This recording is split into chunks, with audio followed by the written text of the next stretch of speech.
বেলাল বলি, আমার টাকা পয়সার কোনো সমস্যা নাই, আমার একটা অভাব আছে। কি অভাব? আমার এই অভাবটা আছে, আমি যদি আজান দেই, দিনের নবী যদি ইমামতি করতে না আসে, বেলাল রে আমার নবীরে তুমি কে নিয়ে দিতে পারবে রে বেলাল? আবু বকর আমার নবীরে তুমি কে নিয়ে দিতে পারবে? এই ধরনের আজান যে বেলাল মসজিদের নবীর মধ্যে আজান দিলি, দিনের নবী যদি ইমামতি করতে না আসে, এই ধরনের আজান বিলাল কোনদিন মসজিদের নবীর মধ্যে দিবে না। বেলাল গাটুরি মাথায় নিয়ে চলে গেছে।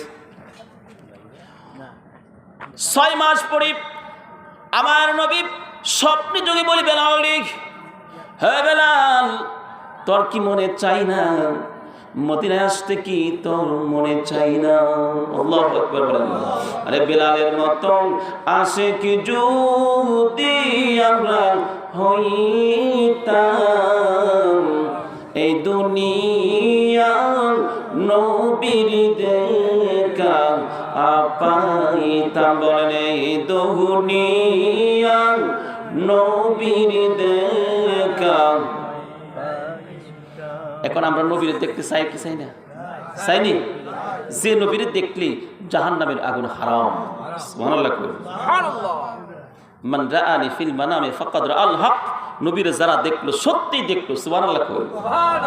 স্বপ্নে এসে বড় বড় মুহাদ্দিস মুফতি আপনার বহু আলেমের সুরত ধারণ করতে পারে, কিন্তু আল্লাহ কয়, এই শয়তান, তোরে আমার নবীর সুরত ধারণ করতে দিব না। সুবহানাল্লাহ। ফা ইন্না শাইতানা লা ইয়াতামাসসালু ফি সূরাতি। আল্লাহু আকবার বলেন। যে নবীর সুরত শয়তান ধারণ করতে পারে না, আমার নবী হইল সমস্ত নবীদের নবী। সুবহানাল্লাহ বলেন।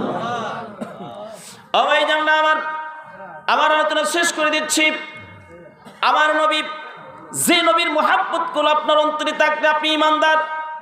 যদি নবীর ভালোবাসা আপনার অন্তরে না থাকে, আপনি কিন্তু ঈমানদার না। ঠিক না? ঠিক। নবীর ভালোবাসার নামই হচ্ছে ঈমান। বুখারী একটা অধ্যায় আছে, হুব্বে রাসূল মিনাল ঈমান। নবীর ভালোবাসার নামই হচ্ছে ঈমান। নবীর ভালোবাসা যদি আপনার হৃদয়ে না থাকে, আপনি ঈমানদার না। আপনি যতই কিছু করেন না কেন, কিন্তু আল্লাহ আপনার ইবাদত কবুল করবে না। বলুন সুবহানাল্লাহ। স্বাদ মিঠে না রোজা দেখে, রোজা দেখে, রোজা দেখে। জবানটা কইলে বলেন, স্বাদ মিঠে না রোজা দেখে। কি উপমা দিব আমি, কি উপমা দিব আমি আমার মুখে, স্বাদ মিঠে না রোজা দেখে, রোজা দেখে, রোজা দেখে, স্বাদ মিঠে না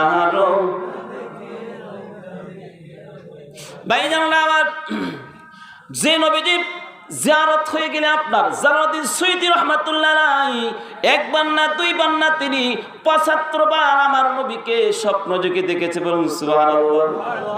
জালালউদ্দিন সুয়ুতী কই, আমি এতবার দেখার পরও নবী দেখার স্বাদ আমার মিঠে নাই। সুবহানাল্লাহ বলেন। তা আমরা নবীর দেখতে চাইনি। এখন নবীর দেখতে হইলে নবীর সুন্নাত গায়ে উঠাইতে হবে। কেউ যদি নবীর সুন্নতের আমল না করে, কোশ্চিন কেন তার সাথে নবীর জিয়ারত হবে না। মান হাব্বা সুন্নতি ফাকাদ হাব্বানি ওয়া মান হাব্বানি কানা মাই ফিল জান্নাহ। আমার নবী বলেছেন, যে আমার সুন্নতকে মুহাব্বত করলো, সে আমি নবীকে মুহাব্বত করলো। আর আমি নবীকে মুহাব্বত করার কারণে এই উম্মতটা আমি নবীর সঙ্গে জান্নাতে থাকবে। সুবহানাল্লাহ বলেন। জিকির করে আল্লাহ আল্লাহ আল্লাহ আল্লাহ আল্লাহ আল্লাহ আল্লাহ।